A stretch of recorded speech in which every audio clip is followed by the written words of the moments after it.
Hey guys, today I'm going to be doing a quick review and unboxing and testing of the OXS S3 home soundbar from Amazon. So this is a relatively budget soundbar, but I'm excited to kind of test it out and I hope to be able to use it on my actual PC upstairs. I already have a soundbar on my TV, so I'm excited to try to add one to my computer to get that good audio to edit these videos. So let's start unboxing it and then we'll go ahead and start testing. All right, so it did ship in this box alone, which is not the best thing in the world, especially if you have a lot of porch pirates in your area, then that could be somewhat annoying. But regardless, let's go ahead and open it up and see what we are working with here.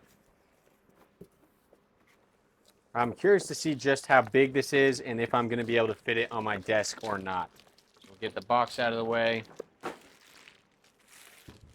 And it is a pretty heavy duty bar, um, probably about 2.5 feet long, and we have a bit of accessories here. We'll go ahead and check these.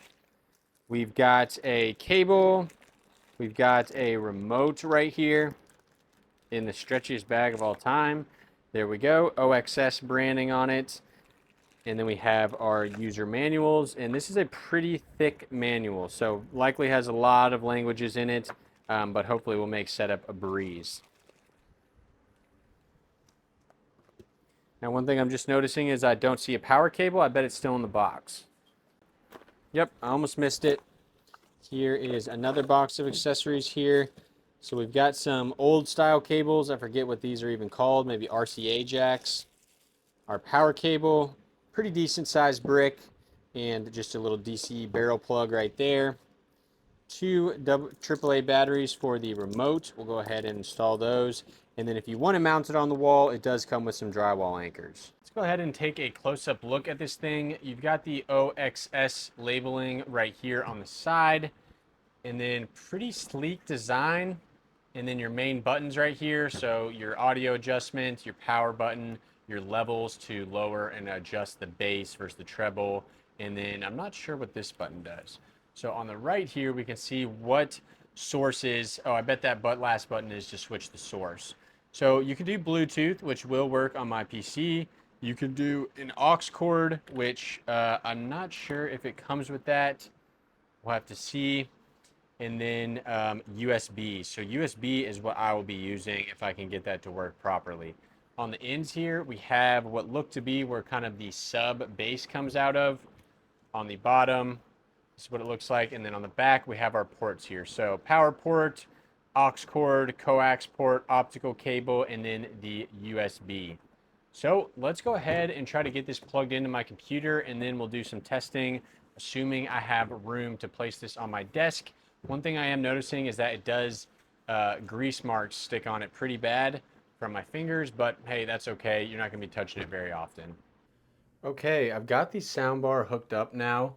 What I did was I ended up using the Bluetooth, and it was super easy to hook up here. So I just went in and it showed up as OXS S3, connected without issue, and I'm getting very good audio quality from it. So I'm going to show you a couple things now.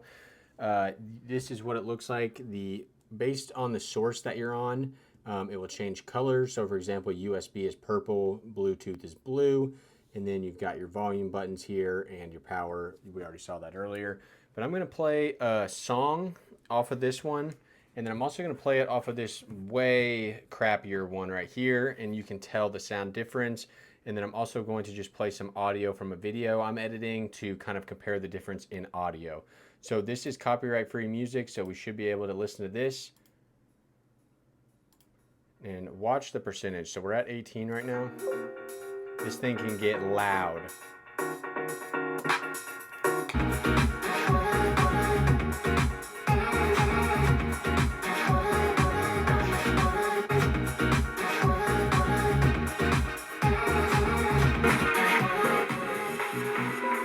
Okay, for example, this is the same volume on this one.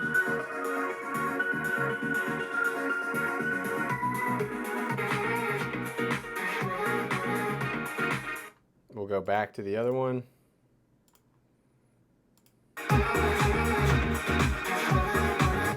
So my first thoughts are the bass is actually extremely impressive. It doesn't have a sub on it, like a separate sub, but the bass is very, very deep. And I have not messed with the settings at all to change the bass or anything like that. So I'll go ahead and now play some audio from one of my videos.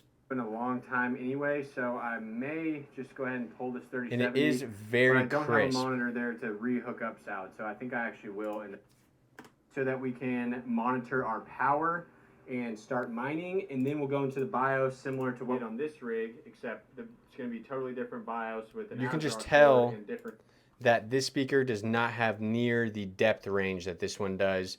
So overall, I'm pretty happy with this soundbar. It is a good budget option and is incredibly loud, like insanely loud, and I'm only using the Bluetooth option of it. It's a little big for my desk, but then again, this is probably meant for a TV instead of a computer, and it looks good too. It's nice and clean and black. So I will leave a link if you want to purchase it or check it out down below, and I'll have a link to all my other tech reviews up in the top right. Thanks as always for watching Modern Reviews.